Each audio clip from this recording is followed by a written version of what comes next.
Bonjour, aujourd'hui nous allons aborder la notion de marketing expérientiel. Notion très présente surtout dans les discours, mais rarement concrétisée et vécue par le client, ce qui peut amener régulièrement des expériences telles que celles que vous avez déjà vécues et illustrées ci-dessous.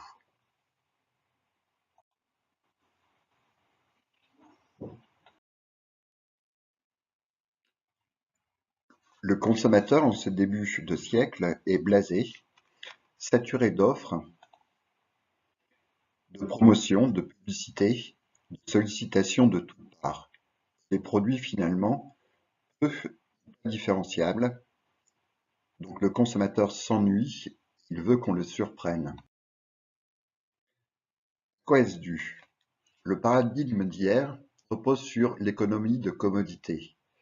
À des besoins fonctionnels, l'entreprise répond par une promesse, un standard, un produit uniforme, une qualité de service. Ainsi le café, depuis le café en grains et en sac, en passant par le café torréfié, toujours en sac, en sachet ou en boîte, puis le café moulu, puis les instantanés, puis les dosettes, et demain, peut-être une solution.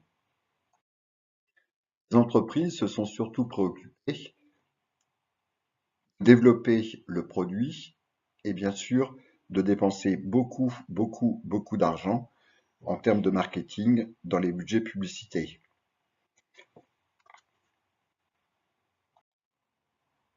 Ainsi,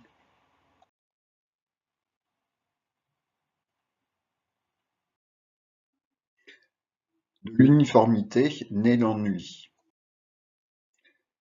Néanmoins, une alternative est apparue avec le marketing expérientiel. Il s'agit de mettre l'émotion au cœur du parcours du client. Initialement et naturellement, cela se concevait bien dans le cadre des services, loisirs, restauration ou hôtellerie.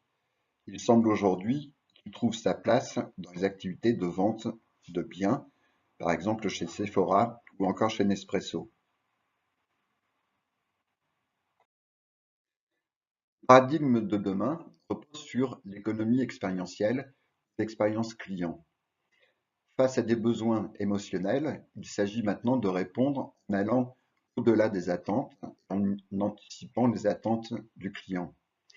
De créer non plus un produit standard, mais un produit sur mesure, qui devient difficilement copiable et qui permet de se différencier, et surtout de créer, enrichir l'expérience client. L'émotion encore du client, pourquoi? 70% des consommateurs considèrent que les émotions comptent et pèsent pour 50% de leur décision d'achat.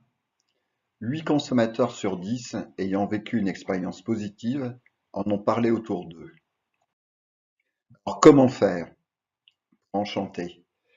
L'enchantement de l'expérience passe par 6 dimensions. La dimension servicielle, il s'agit d'assurer un service de très haute qualité 24 heures sur 24 et pour chacun des clients, depuis le premier jusqu'au dernier, 365 jours sur 365. Également, d'impliquer l'entreprise dans son action sociale et sociétale en tant qu'acteur économique de la région ou du quartier dans laquelle l'entreprise est implantée. Également, il est important pour le consommateur de ressentir l'expérience au travers des 5 sens. Et donc, cette dimension sensorielle est indispensable. Quatrième dimension, la dimension cognitive, où il s'agira de raconter une histoire, créer un lien particulier. Souvenez-vous les émotions et les moments vécus lorsque l'on est petit ou lorsque l'on est parent et que l'on raconte une histoire aux enfants le soir avant de s'endormir. La dimension cognitive, où il s'agit de faire agir. Là, il s'agit surtout de permettre la co-construction, de transformer le client en acteur de son expérience. Et enfin, bien sûr, la dimension émotionnelle, c'est-à-dire la surprise et bien sûr le bonheur, qui sont les deux seules émotions positives. Je me dirais, ça semble bien difficile. Alors, laissez-moi raconter une histoire pour illustrer la simplicité du marketing expérientiel.